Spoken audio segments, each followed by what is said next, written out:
Here on Crick Buzz, it's been the tale of similarities and differences, obvious comparisons to draw from that first game between England's run chase and this time around. 300 plus total, big finish from India, bigger finish from India today, but a very different approach from England. Let's confirm where things stand right now. 87 without loss in 15 overs as compared to 135 for one, which was absolutely in top gear. The Ferrari had come out there, as Michael Vaughan said, but it ran out of gas. Joy, this time around, very consciously, they seem to have a different approach. 87, only 87, but with all wickets standing. All wickets standing, and I think what they're looking at is a different thing. They're looking at required run rate. So they'll be looking at it and saying, as long as we keep it below 7, 7.5, 8, and towards the last 10 overs, it could be even 8 or 9, it would make a difference. So I think that's what they're looking at.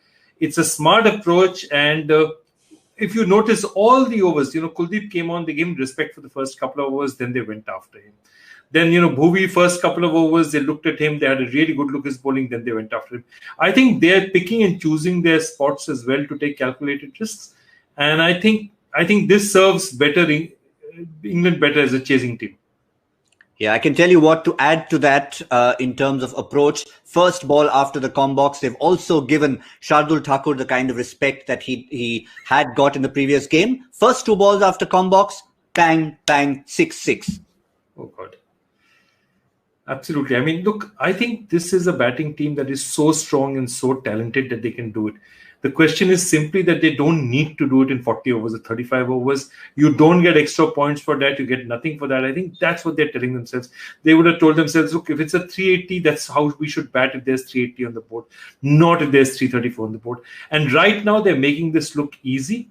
They're making this look comfortable. And I think what most important is I don't see them taking too many unnecessary risks at this stage. And that's important.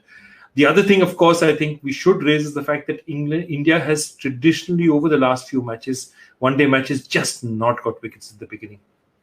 Yeah, and when you say beginning, Joy, we've been classifying the first 10 overs, and we said even at the start that if you don't take those wickets in the first 10 overs, or you lose less than a certain number of wickets when you're batting, that's when the win-loss percentage changes. And for India, it's been no more losses than wins in ODI cricket recently, and one reason, they just have not taken wickets. Only once in Canberra, the only wicket that they've taken, in 80 overs, has been that of Manas Labuschagne by T. Natarajan, and that too to something I didn't remember. Our producer had to bring it up. No, absolutely. And it, of course, and the reason we should berate ourselves is because it's so rare that it should be remembered that, we are just not getting wickets in the first 10. And this is an attack, we've had people like Bumrah out there. Bumrah hasn't got wickets. Bhuvi hasn't got wickets. These are our best bowlers. I mean, these are the guys you depend upon to take wickets up front. Because if we don't take wickets up front, then what our formula is to get our spinners to increase the run rate.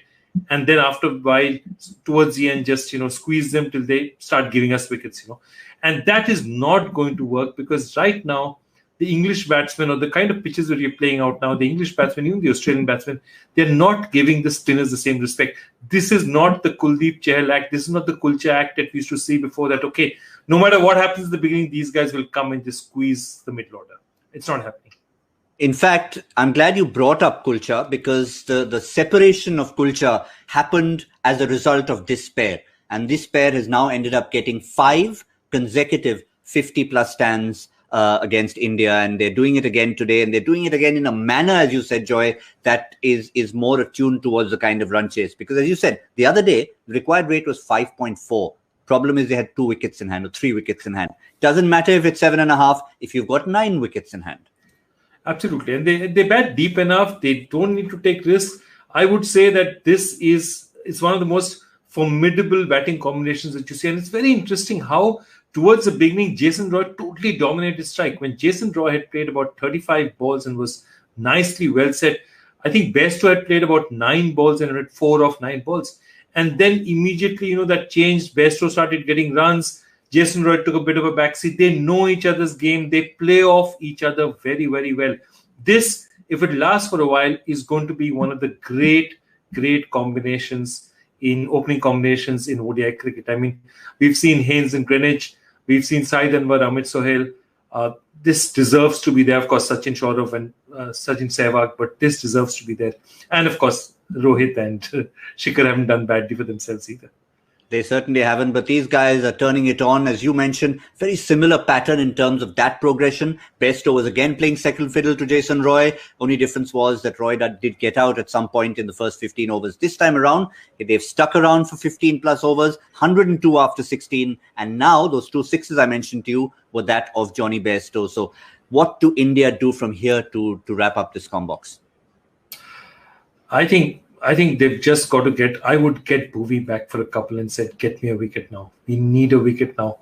When you're not going to break this stand in the first 5-10 overs, bring back your best bowler, because Bhuvi, even if he bowls 5 towards him, it's not of any use if the target is 7.5 and they have 9 wickets in hand.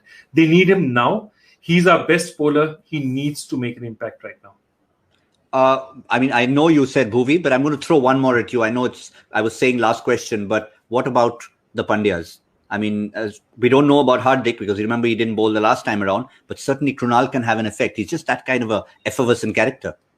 No, they'll have to use Kunal because, 5 bowlers, the situation they're in at this point in time, they have to bring him in from one end or the other.